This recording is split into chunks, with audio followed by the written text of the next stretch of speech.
Assalamualaikum dan selamat sejahtera. Nama saya Norihan binti Tajuddin, pelajar geografi tahun pertama. Tajuk pembentangan saya ialah tinjauan awal keberkesanan dasar mengurangkan penularan wabak COVID-19 di Malaysia, Brunei, Thailand, Taiwan dan Korea Selatan. Apabila Dr. Tedros menyatakan wabak coronavirus sebagai pandemik, semua negara-negara didapati mengambil langkah awal. Tambahan pula pada 12 Mac, lebih 20,000 kes telah dilaporkan di benua Eropah. Antara langkahnya seperti menutup pintu sepadan, penjarakan sosial, lockdown dan sebagainya. Namun setelah bulan November, hanya sebahagian negara menunjukkan kejayaan mengawal penularan. Contohnya Brunei, Taiwan, Korea Selatan dan Taiwan. Objektif kajian dan kaedah penyelidikan. Objektif kajian saya ialah pertama, mengenal pasti langkah-langkah yang diambil oleh negara Taiwan, Korea Selatan, Brunei dan Thailand. Mengenal pasti gap atau jurang yang wujud di antara negara tersebut dengan Malaysia. Menguraikan situasi di Malaysia, menimbang pengalaman, menjalankan pelbagai langkah dan seterusnya mencadangkan langkah-langkah untuk penambahbaikan. Dari segi kaedah penyelidikan saya ialah menggunakan data sekunder daripada kajian-kajian lepas di negara Thailand, Taiwan, Korea Selatan dan Brunei serta data daripada KKM. Hasil kajian saya mendapati negara-negara Brunei, Thailand, Korea Selatan sangat agresif menjalankan penyiasatan awal persediaan seperti menyediakan alat perubatan, pelitup muka, menguatkuasa kuarantin, menekankan peranan PBT, membangunkan teknologi, membangunkan aplikasi dan sebagainya. Jadual menunjukkan langkah mengawal penularan wabak di negara Brunei, Thailand dan juga Taiwan. Didapati langkah kesihatan awamnya sama, iaitu penyiasatan epidemiologi, iaitu demografinya, jejala sakit, sejarah perjalanan pesakit, pemetaan aktiviti pesakit, pengesanan kontak rapat pesakit dan juga langkah kuarantin. Dari segi dasar kerajaan, negara Brunei menjalankan sekatan kemasukan pelancong, sekatan perjalanan penduduk dan juga kewaspadaan. Dan negara ini juga antara negara terawal yang mewajibkan ujian RT-PCR kepada pelancong kontak rapat individu berjejala mulai Januari 2020. Langkah lockdown ataupun penutupan negara dilakukan pada 24 Mac, menutup sepadan air, udara dan juga daratnya.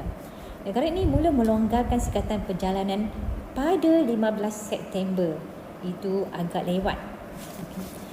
Dari segi arahan gaji juga diberikan kepada syarikat untuk diberikan kepada pekerja.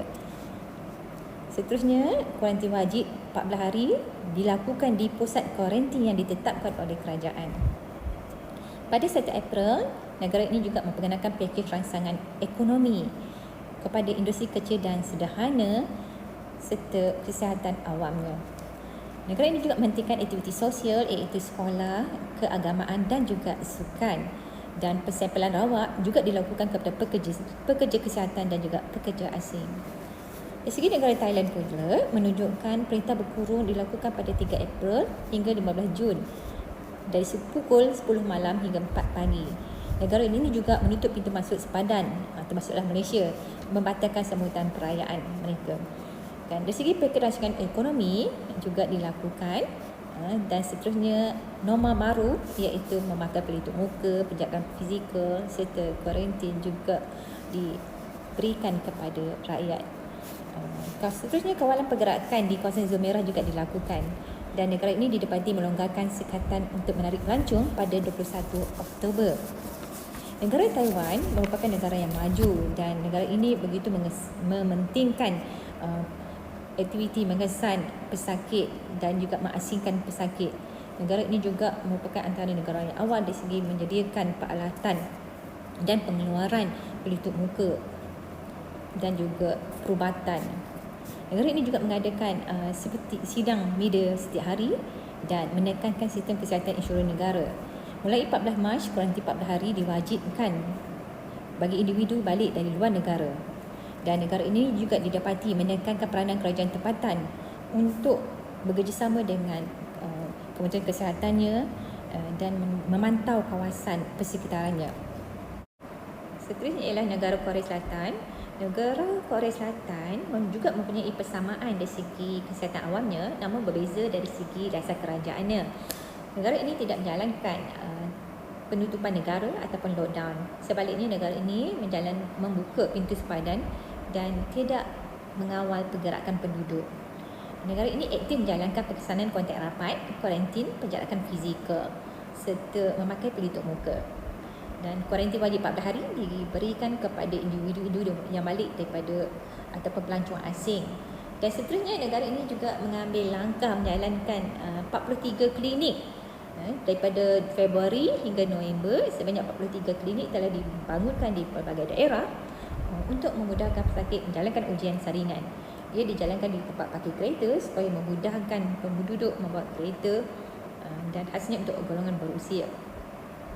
Negara ini juga membangunkan teknologi maklumat untuk menyampaikan mesej daripada kerajaan.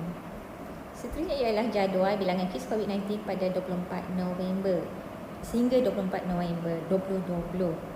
Semua negara iaitu Korea Selatan, Thailand, Taiwan, Brunei dan juga Malaysia menunjukkan kes kumulatif yang agak sederhana, namun Malaysia lebih tinggi dan jumlah kematian yang sederhana.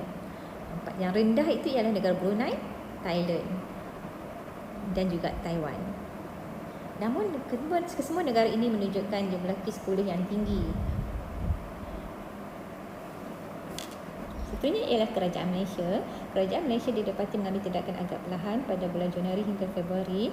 Jadi sekadar perjalanan dilakukan kepada pelancong asing, jadi langkah kuarantin ataupun penutupan muka.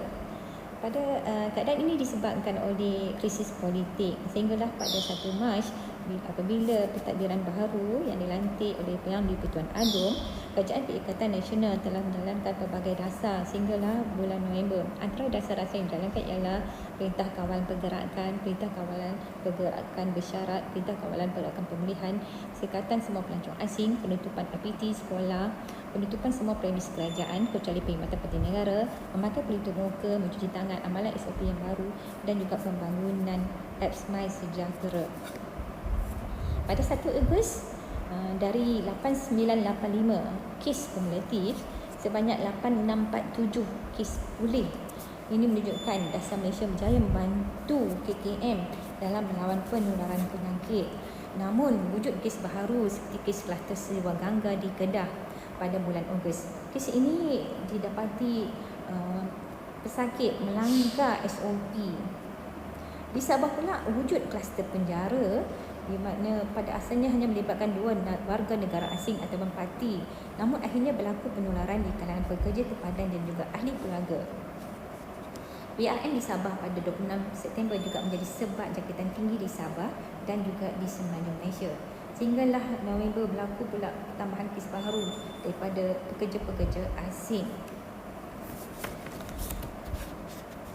Justru kerajaan terpaksa memulakan semula PKBB pada mulanya Selangor sahaja, kemudian diteruskan kepada negeri-negeri lain kecuali Perlis, Pahang dan Sarawak pada 6 November hinggalah 6 Disember. Manakala di negeri Sabah dijalankan PKPD. Seterusnya, selain dasar kawalan, kerajaan juga mengadakan dasar ekonomi untuk kesejahteraan masyarakat. Pertama ialah moratorium. Moratorium ini ialah langkah pertama di dunia di mana kerajaan telah bekerjasama dengan bank untuk menangguhkan pembayaran pinjaman bank. Dan seterusnya ialah kerajaan mengadakan pakej prihatin dan juga penjana dalam memberi ruang dan meningkatkan kemahiran penduduk. Keseluruhannya, usaha kerajaan ini merupakan usaha yang baik dan dipuji. Jadual menunjukkan jumlah kes baharu mengikut bulan di Malaysia. Pada bulan Ogos, jumlah kes baru lebih rendah daripada bulan September, Oktober dan November. Pada bulan Ogos, kes Sewa Gangga menggemparkan Malaysia kerana pesakit ini melanggar SOP. Pada bulan September dan Oktober disebabkan oleh pilihan raya di negeri Sabah pada 26 September. Pada bulan Oktober, kelihatan semua negeri menunjukkan kes yang tinggi kecuali negeri Perlis, Kelantan dan juga Pahang. Dan seterusnya pada bulan November didapati pelbagai kluster lagi wujud, contohnya kluster tapak pembinaan, kluster tapak pembinaan dan juga kluster daripada kilang.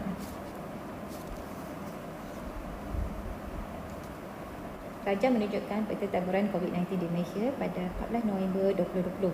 Peta menunjukkan kawasan lebih 1,001 kes ialah di Datu Sabah, Lembah Kelang di Selangor dan Seremban di Negeri Sembilan.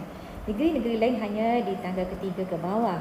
3 negeri yang hijau ialah Kelantan, Pahang dan Sarawak. 3 negeri ini tidak dikenakan perintah PKPB. Kesimpulannya, Malaysia telah cuba melakukan yang terbaik dalam mengambil langkah yang proaktif untuk mengawal penularan wabak dan juga menjaga kesejahteraan masyarakat Malaysia yang majmuk. Angka ini boleh dibagi di masa hadapan. Dari segi implikasi kajian ini menunjuk bahawa walaupun Malaysia tidak memiliki pengalaman dalam mengendalikan wabak pandemik secara besar-besaran, namun telah berjaya melakukan langkah yang proaktif dan juga berjaya menjaga kesejahteraan semua penduduk dan adil. Malaysia juga didapati melakukan berbagai penambahbaikan dari masa ke semasa.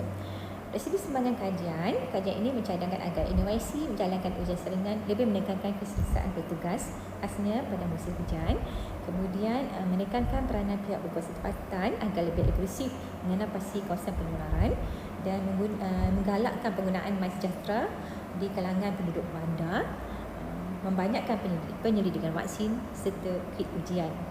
Dan seterusnya cadangan akan datang, kaji berpendapat bahawa pelbagai kajian boleh dilakukan dari segi psikologi, kajian tentang kesan impak pandemik, penduduk bandar, perbezaan pengaruh pandemik mengikut geografi kawasan bandar dan luar bandar dan sebagainya.